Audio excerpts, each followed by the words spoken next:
Adapa. Wisdom. His command was indeed like the command of Yah. Wide understanding he had perfected for him to disclose the designs of the land. To him he had given wisdom, eternal life he had not given him. In those days, in those years, the sage from Eridu, Yah, created him as the model of men. The sage, his command no one can vitiate. The capable, the most wise among the Anunnaki is he. The blameless, the clean of hands, the ointment priest, the observer of rites. With the bakers he does the baking. With the bakers of Eridu he does the baking. Bread and water for Eridu daily he provides. With his clean hands he arranges the offering table. Without him the table cannot be cleared. He steers the ship, he does the prescribed fishing for Eridu. In those days Adapa, the one of Eridu, while Yah, upon the couch, daily did attend to the sanctuary of Eridu. At the holy quay, the quay of the new moon, he boarded the sailboat. Then a wind blew thither, and his boat drifted. With the oar he steers his boat upon the wide sea. The south wind blew and submerged him, causing him to go down to the home of the fish. South wind, me all thy venom, I will break thy wing. Just as he said this, with his mouth, the wing of the south wind was broken. For 7 days the south wind blew not upon the land. Anu calls to Elibrat his vizier. Why has the south wind not blown over the land these 7 days? His vizier El-Armarna answered him, My lord, Adapa the son of Yah, the wing of the south wind has broken. When Anu heard this speech he cried, Mercy, rising from his throne. Let them fetch him hither. At that Yah, he knows who what pertains to heaven, took hold of him. Adapa caused him to wear his hair unkempt, a mourning garb he made him put on, and gave him this advice. Adapa, thou art going before Anu the king, the road to heaven thou wilt take. When to heaven thou hast gone up, and hast approached the gate of Anu, Tammuz and Gazeta at the gate of Anu will be standing. When they see, they will ask thee, Man, for whom dost thou look thus? Adapa, for whom thou art clad with mourning garb. From our land 2 gods have disappeared, hence I am thus. Who are the 2 gods who from the land have disappeared? Tammuz and Gazeta, they will glance at each other and will smile. A good word they will speak to Anu, and Anu's benign face they will cause to be shown thee. As thou standest before Anu, when they offer thee the bread of death, thou shalt not eat it. When they offer thee water of death, thou shalt not drink it. When they offer thee a garment, put it on. When they offer thee oil, anoint thyself therewith. This advice I have given thee, neglect not. The words that I have spoken to thee hold fast. The messenger of Anu arrived there, saying as follows. Adapa, the south wind's wing has broken.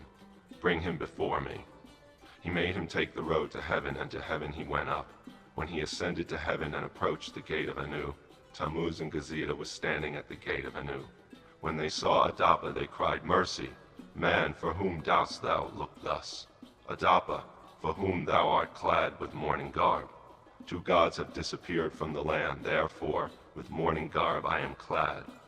Who are the 2 gods who from the land have disappeared? Tammuz and Gazeta, they glanced at each other and smiled. As Adapa before Anu the king drew near, and Anu saw him, he called, Come now, Adapa. Wherefore the south wind's wing didst thou break? Adapa replied to Anu, My lord, for the household of my master, in the midst of the sea I was catching fish. The sea was like a mirror.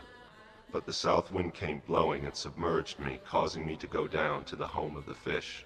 In the wrath of my heart I cursed the south wind, speaking up at his side Tammuz and Gazeta to Anu, a good word, addressed. His heart quieted, and he was. Why did Yah to a worthless human of the heaven and of the earth the plan disclose, rendering him distinguished, and making a name for him? And for us what shall we do with him? Bread of life, fetch for him, and he shall eat it. When the bread of life they brought him, he did not eat. When the water of life they brought him, he did not drink. When a garment they brought him, he put it on.